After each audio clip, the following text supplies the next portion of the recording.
What was the biggest frick you in history?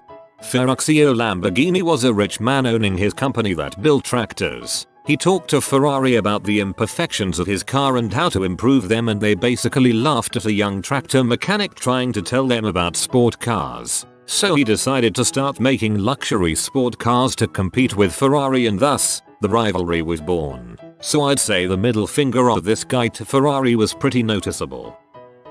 Olga of Kiev. Some jerks called the Drevlians killed her husband and tried to have her marry their prince. She fooled them into sending their most important men to prepare for the wedding and trapped them in a building and burned them alive. When they tried to apologize, she requested pigeons from the citizens and rigged the birds with sulfur bags. The birds flew back to their original homes, and when they roosted it burned down all of their houses. The official bad bee of the year 890. She's also a son. The Rats of Tobruk. An Australian garrison in Tobruk during World War II that became infamous during an 8-month siege against an armored German-Italian Afrika Korps. The tactics of the soldiers surprised the Germans in that usually when the lines are pieced by armored forces the enemy retreats. Not so the Tobruk garrison, who instead advanced and attacked the infantry running behind the tanks while letting the armored division overextend itself without support. I cannot understand you Australians. In Poland, France and Belgium, once the tanks got through, the soldiers took it for granted they were beaten. But you are like demons. The tanks break through and your infantry keeps fighting. Eventually they got a Nazi war propaganda specialist to broadcast radio messages in Radio Berlin in an attempt to lower morale and deride the defenders, calling the soldiers in Tobruk cornered rats because of their tactics and using tunnel networks to flank and steal supplies, and their supply ships floating scrap iron. But rather than be demoralized, the Australians started calling themselves rats and their supply ships the scrap iron flotilla, because in typical Australian dry humor they figured it is more insulting to the Germans to be beaten back by a bunch of rats. They gave themselves unofficial rat medals with metal from a scrap German bomber shot down with stolen German guns. I like to think it was a long 8 months of Australians and their allies holding a giant middle finger to the Axis. The invasion of Belgium during World War I comes to mind. Basically, the Germans were on a strict timeline and needed to move their massive army through Belgium in order to flank the French defenses along their own border. In order for this to be successful, they were counting on the Belgians kind of just stepping aside and letting them use their roads and rails and bridges and such. After all, the Germans could destroy Belgium in a war with relative ease, but they didn't have time for that. The Germans asked the Belgians not to sabotage any of the infrastructure so they could pass through and leave them alone. In response, the Belgians gave a resounding frick you. They blew up the bridges and the tunnels and the rails, and they gave a fantastic resistance against the Germans at a series of forts along their border with Germany. They really fricked crap up. My favorite part is how the response letter to the request for them to stand down said, "Belgium is not a road." Not the biggest but still a great frick you was delivered by Whitney, the inventor of the cotton gin. His invention was copied all over the South and 20 years of lawsuits all failed in the Southern courts. He wound up broke. The New South became incredibly wealthy from his invention. That new empire felt itself put upon by the North and decided to become an independent empire. Whitney then went and invented interchangeable parts for weapons with assembly lines and allowed the North to quickly arm hundreds of thousands of men with which to crush that would-be empire. He created and crushed an empire. Roman Emperor Caligula reportedly had a favorite saying, "Oderint damituint," which roughly translates to, "Let them hate me, so long as they fear me." Caligula also built a marble stable for his horse. This horse had servants and could not be disturbed in his sleep. Almost forgot, the horse was also made a senator, a priest, and almost a consul, assassinated before it was finalized. TLDR, Caligula's horse was in the top 1%. Alexander Hamilton constantly argued and said crap without considering the consequences. Eventually, he wrote such scathing pieces about Aaron Burr that he cost Burr the presidency. Burr was peed. He challenged Hamilton to a duel, and they agreed to meet, but Alexander said he'd waste his shot. As a good Christian, one thing you need to understand is how Aaron Burr did everything perfectly, and most of all by the book. He was a methodical and model citizen, as well as vice president, though that was pretty much a nothing job, essentially ceremonial. Alexander was the opposite, whereas Burr was a rich kid whose father was the dean of Princeton College, named something else at the time, I believe Queen's College. Hamilton was a poor immigrant that argued with established names like Jefferson vehemently. Hamilton didn't give a frick, so when they were set to duel, Burr goes for the kill, shooting Hamilton in the belly, which killed him within a day. Alexander had wasted his shot, but Alexander had another trick. He had previously written, in secret, about the duel he had to attend with Burr, and how he was going to shoot straight up in the air. Stealing from drunk history here, he damned Burr for life, essentially saying how he was a good Christian, and if he's killed then Burr is the butthole. And so, in the end, Hamilton wins, and he's the one we sing songs about 200 years later. Not only that, but Hamilton wrote the most hilarious frick you response to Burr. In the letters leading up to the duel, Burr basically confronted Hamilton and asked if he had been talking crap about him, and Hamilton's response boiled down, "Not only do I talk crap about you, but I talk so much crap about you that you're gonna have to be more specific." Emus winning the war.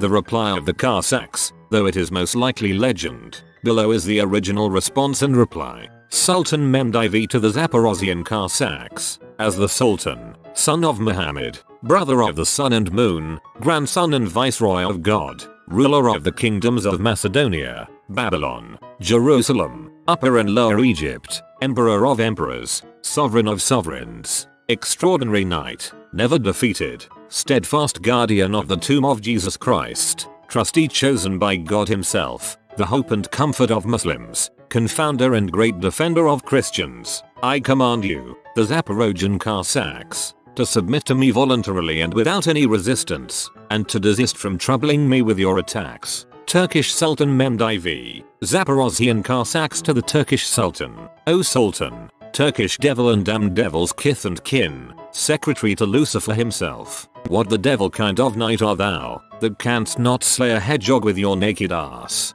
The devil shoots, and your army eats. Thou shalt not, thou son of a W, make subjects of Christian sons. We have no fear of your army, by land and by sea we will battle with thee. Frick thy mother, thou Babylonian scullion, Macedonian wheelwright, brewer of Jerusalem, goat-sucker of Alexandria, swineherd of Greater and Lesser Egypt, pig of Armenia, Podolian thief, catamite of Tartary, hangman of Kamianets, and fool of all the world and underworld, an idiot before God, grandson of the serpent, and the Krikanauer dong, pig's snout, mer's ass, slaughterhouse cur, unchristened bro, screw thine own mother. So the Zaporozhians declare, you lowlife, you won't even be herding pigs for the Christians. Now we'll conclude, for we don't know the date and don't own a calendar, the moon's in the sky, the year with the Lord, the day's the same over here as it is over there, for this kiss our ass, Kashavai Otam Ivan Serko, with the whole Zaporozhian host.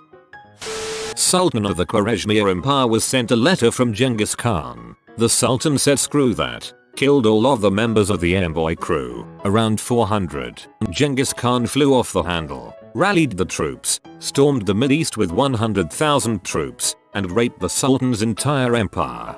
Yep, they found the original governor and poured molten silver down his throat. They then proceeded to kill every living thing in a number of cities, including cats and dogs. President Reagan firing every air traffic controller in the country when they went on strike. Anthony McAuliffe was the United States Army general who was the acting division commander of the 101st Airborne Division troops defending Bastogne, Belgium, during World War II's Battle of the Bulge, famous for his single-word reply of nuts in response to a German surrender ultimatum. Should be higher, McAuliffe's reply would make the Spartans applaud. The German commander wrote a lengthy letter demanding surrender, and McAuliffe is basically like frick off. During the American Revolution, the French came to the aid of the Americans against the British. If that's not the biggest European frick you after almost 1,000 years of war, I don't know what else is. Hey, we're losing a colony and we have to fight back. Wait, who's that sailing after us? I think that Europeans did that a lot in colony situations. Like all over Africa they'd fight each other but not fight at home in Europe. Kinda weird. After years of his father's torment, Joseph Stalin's son tried to kill himself in Stalin's house. When Stalin's wife informed him of his son's attempted suicide by gun, Stalin's comment, loud enough for his son to hear, was he can't even shoot straight. Afterwards his son, who was lieutenant in the Red Army, got captured by the German army in 1941, and when they tried to trade his release for a field marshal of their own, Stalin responded, "I won't trade a marshal for a lieutenant." Well, that's just good math. Mother Nature's big FU to the Chinese in response to the Great Sparrow Campaign. The campaign encouraged the Chinese to kill sparrows by the truckload because supposedly they were eating seeds from planted crops. Well, the campaign was such a success that plant-eating insects that the sparrows also ate were able to thrive and totally ruin crops, which led to famine. Mao's endeavors are perfect examples of why you should always have experts weigh in on national policies.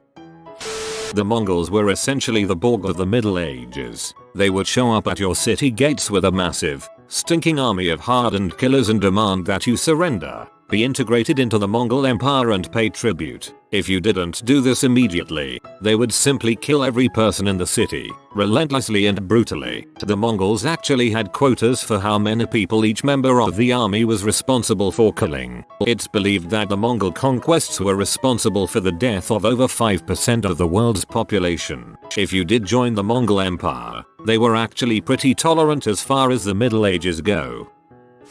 When Julius Caesar was kidnapped by pirates and his men paid 50 talents as a ransom, he went back home, took his time to raise a fleet and go after his kidnappers. He crucified them and got his 50 talents back.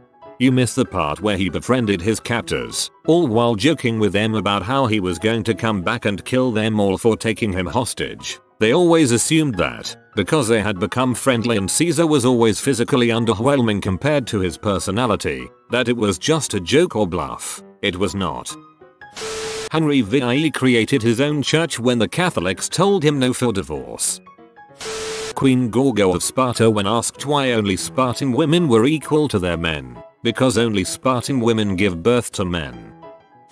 Not the biggest, but Molotov said he wasn't bombing Finland, he was bringing them food. In actuality, he was bombing them. Finns got cheeky and called the bombs Molotov bread baskets. Finns made the Molotov cocktail as a drink to go with the bread. A Molotov cocktail is much flammable poor man's grenade meant to set someone on fire rather than just flat out kill them. It might not be a huge frick you, but it's one of my favorite historical facts. Hitler killing himself. Aha, you fricks thought you'd get to end me? Nope. I am having the last laugh chuckles in German. Interesting that the only part in German was his chuckle, the rest he spoke perfect English for. Not the biggest, but Brexit has been the clearest frick you I have lived to witness. Can we talk about South Korea blasting K-pop into North Korea? The most catchy frick you. The Greeks saying a huge resounding no to Mussolini's ultimatum to allow the Axis forces to enter the Greek territory in 1940. It forces admiration. It takes a special kind of badass to say the equivalent of frick you to Hitler's minions at that time of history. Better yet, the Italians invaded and proceeded to lose so badly that the Greeks advanced into Italian-occupied Albania. The Germans had to come and bail them out. Back in the day, Homo sapiens and Neanderthals fought each other for land and food. Homo sapiens killed and probably ate the Neanderthals to extinction. You forgot that we also probably outped their women. When Hitler said he didn't even want to fight Britain and he was only trying to get them to stop policing the world, after he managed to bottle up Britain and bomb them constantly, he turned his attention to Russia. Hitler knew that Britain hated Russia and was betting that they would not come to Russia to help them. Hitler also knew that if Britain did not help Russia, they would be essentially going back on their word. To Hitler's surprise, Britain and the United States helped Russia anyway. So multiple frick yous going on here. Hitler attacking Britain was a big frick you for them policing Europe. Hitler's attacking Russia despite having a treaty with them was a big frick you to Russia. Britain helping Russia even though they hated Russia was a big frick you to Hitler. Also, Hitler made France sign their surrender in the same train car that Germany was forced to sign surrender in. The Holocaust was one giant frick you from Hitler to the Jews as well. When Alexander wanted to grant Diogenes anything he desired and Diogenes just asked him to move out of his light so he could catch some rays. I guess that's more of a frick off of history, also maybe never happened. Diogenes' entire life was one extended frick you to his society tbh.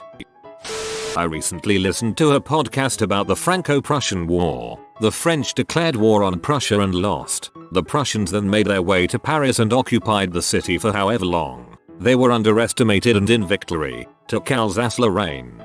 The Prussians then brought their king to Versailles and let him crown as Emperor of Germany in the old royal palace of France. Vlad Dracul of Wallachia, part of Romania, was visited by Turkish diplomats. He told them to remove their turbans out of respect. They refused, explaining that, as Muslims, they had to keep their heads covered. Vlad's guard seized the men. The turbans were then nailed to the Turks' heads, and they all died in a big pool of blood on the floor, sometime in the mid-1400s. When Arminius led Varus into the trap at Tobruk forest in 9 AD, and defeated 3 Roman legions. After 100 years of fighting the Carthaginians for dominance of the Mediterranean, the Romans finally conquered Carthage and then evacuated and enslaved the entire population, burned the city to the ground, and plowed over the fields with salt to ensure that no civilization would ever arise there ever again. Andrew Jackson. He spent his presidency, 1829-1837, getting rid of the previous private central bank, the second bank of the United States, which he deemed a den of vipers, only to have another reappear in 1913 and put his face on its $20 Federal Reserve note as a poetic frick you. Hannibal crossing the Alps. Rome was not expecting a Carthaginian army to come from that direction, especially with elephants. So I guess it's also the biggest surprise metaphoricas of history as well. Bringing elephants didn't help much in terms of military might, but it did show Rome that Carthage could deploy its most intimidating weapons wherever they dang well pleased. Hey Todd, what happened to that Jewish guy who could walk on water and heal the blind and stuff like that? Oh, well, we caught that sucker working on a Sunday and claiming to be the son of God. So you know what we always do with those types. Note to self, don't cross Todd. Plenty of frick you level spite in the Third Roman Servile War. Spartacus and company didn't just beat Roman consular legions, they stole their fricking symbols. When Gannicus and Castus's forces were defeated, the Romans recaptured 5 eagles, 26 cygna, and 5 fasces. When Crixus was defeated, Spartacus's response was to rush to the legion that killed him, destroy them, and then turn right around and destroy the legion that following him. And you know what he did with the survivors? Made them fight in gladiatorial games against each other in honor of Crixus. Roman citizens and soldiers, as gladiators, fighting for a slave. When Crassus chases Spartacus to the toe of Italy, Brutium, he builds a wall pinning Spartacus's slave army. Spartacus offers to surrender, on the condition that the civilians among his forces go free. Crassus tells him to get bent. Spartacus responds by dragging a Roman soldier out in front of Crassus's wall and crucifying him.